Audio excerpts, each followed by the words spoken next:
everyone, so I noticed that many of you found my channel recently through my 12-week year reflection video, and I thought I would take it one step further and make a very practical video detailing the steps, the 5 key steps that I take myself every time I start a 12-week year cycle, from vision to defining a goal, creating a tactical plan, all the way through weekly implementation. And my idea is that whenever you want to start your own 12-week year cycle, you just turn this video on, do the exercises, and you are good to go. And by the way, my goal is to make this work for you, even if you've never read the book. Every 12-week year cycle begins with the vision, and I cannot stress this enough. Even if you already have a clear goal in mind, as many people do who come to 12-week year, do not skip this step, because a well-defined vision really supports your behavior along the way, and it does so in 3 ways. First of all, it's motivation. It gives you the emotional energy when things get hard. And to understand this, think about the fact that when we have goals, they come in 2 flavors. There can be of 2 kinds. One is the goal that is the end point, and the other one is the goal that is a stepping stone to an end point. So for instance, if you want to learn German and you live in the US and you want to learn German to get a job and move to Europe, to Germany, this goal of learning German, it's a ticket to something else. It's almost a cost along the way. And that's very different from a goal like, I want to learn German because I'm fascinated by the language. That kind of goal is intrinsically motivating and energizing on its own. But for means goals, like the first one, we need to link this means goal to the vision directly, because this will help us to feel motivated by it. The second way in which the vision helps us is goal generation. A clear vision actually creates the right goals for you. When you understand what you want your life to feel like, you start to see new possibilities that fit that picture. And for example, in one of my own cycles, I realized through my vision exercises that I wanted a strong, resilient body as I age. This is like a huge part of my long-term vision. And that vision did not initially say anything about food, but as it reflected on what would make that possible, I came up with the goal of learn to cook nutritious soups with minimum friction and attention kind of goal. This goal was not random. It emerged organically from my vision, but I don't think I would have come up with this goal if it wasn't for knowing my vision. And the third reason why it's important is because vision gives us a goal check, helps us evaluate whether a goal is really worth our energy. Just think about the many nice things that you could do with your life. You could learn to play the piano, start a YouTube channel, redo your flat, take an online course, learning a new language. All these are good ideas, but we cannot invest our time in everything. And the question then becomes, does this goal actually move me closer to the life that I want? And if it doesn't, it's probably one of those nice to haves, but not really our 12-week year priority. And the vision acts as a filter so we don't dilute our focus. To help you clarify your vision, I've prepared a printout, and you can find it in the description below. And it includes the 3 guided exercises from the book. The first one is the have, do, be. This is kind of a warm-up. You time some 15-20 minutes and write down everything that you want to have, that you want to do, and that you want to be in your ideal life. Don't focus on whether or not it's attainable, how you will achieve this. This is just, warming up, brainstorming, dreaming. Then we have the 15-year vision exercise, in which you imagine your life 15 years from now. I suggest you always start by writing down your age in 15 years, your partner's, kids, parents' age. I feel like this really grounds you into that future. And then you just describe where are you living, what your day looks like, who's around you, what work you're doing, how does your body feel and look like, how do you spend your time. You write everything in detail in present tense, almost like describing like a film scene.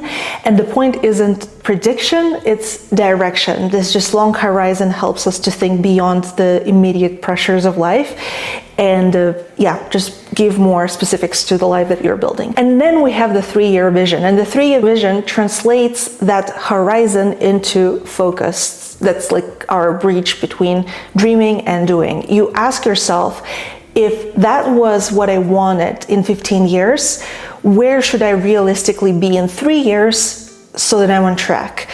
And you write 2 versions of it. One is the 3-year personal vision, This is like about what your days feel like, how your health and relationship evolve, your, I don't know, confidence, balance, sense of peace. And then the 3-year professional vision focuses on your work and your contribution, how you use your time, your skills, what kind of projects you take part in, how autonomous you are in your work, how your career supports your broader goals. It's very important to take your time with these. I would suggest about 3 hours in total, but spread out across several days, because our emotional energy changes. So one day we're tired, the other day we're energized, and what you write on a tired day will feel different from the day when you are, in flow. So I would say do a little bit every day, review it, refine it until it feels authentic. When you read back your vision, you should feel like it describes the life that you truly want, that this matters to you. Not a nice to have, but it's like, yes, this is me, this is what matters to me. Once your vision is clarified, you can move to step number 2, choosing your goal. And remember that the 12-week year is not a productivity system like GTD. It's not about managing your entire workload.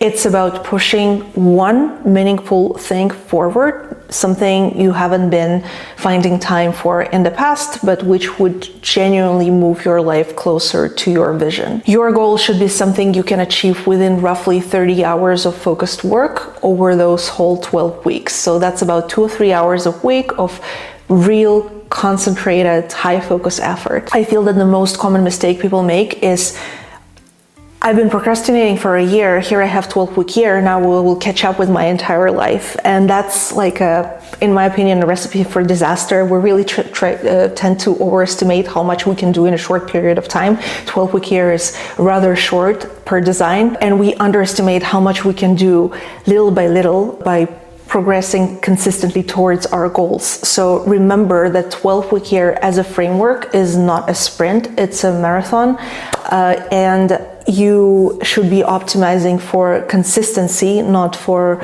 volume. It's not about how much you do in 2 sittings. It's about doing a little bit, finding time continuously for meaningful projects that you've been postponing week in and week out without burning out. If you choose a goal and you feel that overwhelmed by it, chances are you are not in my opinion, using the 12-week year the way it was meant, the way it was designed. So scale back your goal, back to those 30, 36, maybe hours of concentrated time, and make sure your goal is achievable within this time frame. And also don't forget to make sure that you do have those 3 hours per week available to actually work on that goal. But we'll come to it in step number 4. Once you've chosen your goal, the next step is to design your tactical plan. And people often get confused here, but yes, to answer one other common question I get, the tactical plan is like a project plan or a to-do list, basically a collection of actions that together achieve your goal. A tactic in the book is just like a to-do item, an action. Start by brainstorming all possible tactics, aka actions, that you could do to reach your goal, and don't filter yet, just write all of them down, and then choose the minimum viable set that would be enough to make success inevitable if you did them consistently. Then estimate the time each tactic will take. Ideally multiply it by 2, because we always underestimate, and that's what research tells us to do. Add it all up and check that it still fits roughly into those 30 focused hours. I'm intentionally saying 30, not 36, because we want to have a bit of a buffer time when things go wrong, you get sick, you have a project or something like this at work. And if it doesn't, set yourself up for success now.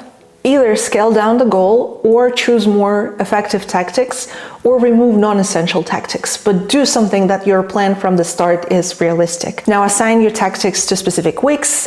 This is where also I see some people go a bit wrong. They plan the first weeks and say they will figure out the rest later as they go.